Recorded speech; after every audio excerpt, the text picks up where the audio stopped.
So I got to keep stressing this no matter what you're going through. People are going to be coming up with vision boards and New Year's resolutions in a few days. And you better believe for every New Year's resolution you write, every vision board idea you have on your vision board, you're going to face difficulty. That's right. And the number one place where the difficulty is going to begin, the number one place where the disbelief and the doubt is going to begin is in your mind. In your mind. But if we allow the doubt and the disbelief in our realities to shake us, you and I will never see it fulfilled. So when we run into that doubt and that disbelief, we have to remember to say, I'm going to keep my eyes on the prize. We have to remind ourselves of the outcome that we say we want. Is that right? That's right. And we have to remember, this is so key. We should not judge ourselves based upon the season in our life. Don't judge yourself based upon the season in your life. You see on the earth goes through winter, fall, winter, spring, summer. But what if you judge yourself when you were just in the fall? When all the leaves were starting to change color and falling off the tree.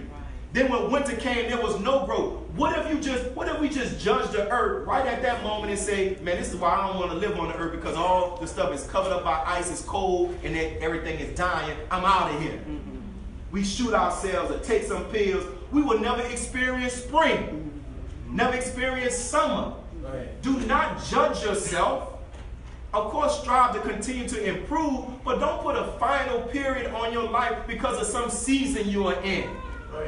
Come on. Because that season is part of your preparation. Come on. There's something for us to go through. And what we have to do, brothers and sisters, like this story I'm about to talk about, the humpback Persian prince. We have to keep in our mind what we want to be. So there's this story, brother and sister, where there was this prince who his daddy was going to leave him to be the king. And all of the people in the kingdom, they were like, man, I sure hope the king don't leave his little bent over son with this big old lump in his back to be king. And we don't want that to be representing us. I sure hope he don't do that. So the prince heard the chatter. But one day he called the sculptor and he said, listen, I want you to build a sculpture of me, not as how I look now, but how I want to look. So everybody was laughing like, man, he's wasting money. Why is he doing this? So the sculptor made this body of this man standing up. And every day, religiously, without fail, this humpback man forced himself to look at that sculpture. And he would try to raise himself up to stand up like the sculpture. And while he did it, he faced ridicule. While he did it, he faced doubt. While he did it, he had to battle with himself. Like, man, you've been doing this for a whole 3-4 months. Nothing is changing. But nonetheless, he continued to press forward.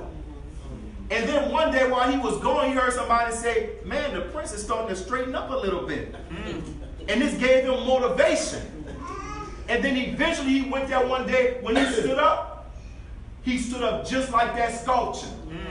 See, that's what we have to do in our life. We can't focus on our reality. We can't stay there. We have to keep in our mind what we want. That's right. And we have to work toward what we want. I'm not just saying just believe and say, I'm going to ignore this, I'm going to ignore that, and don't do any work. No, as Allah says in the Quran, you tie your camel while you pray. So we keep our mind on this is what I want to do, this is what I want to achieve, this is how I'm going to do it, and I'm going to work toward it every day. I'm going to fight against doubt. I'm going to fight against disbelief in myself. Because we normally only start attracting human beings that come to us and tell us, you can't do this, after we have believed we can't do it ourselves. Because when you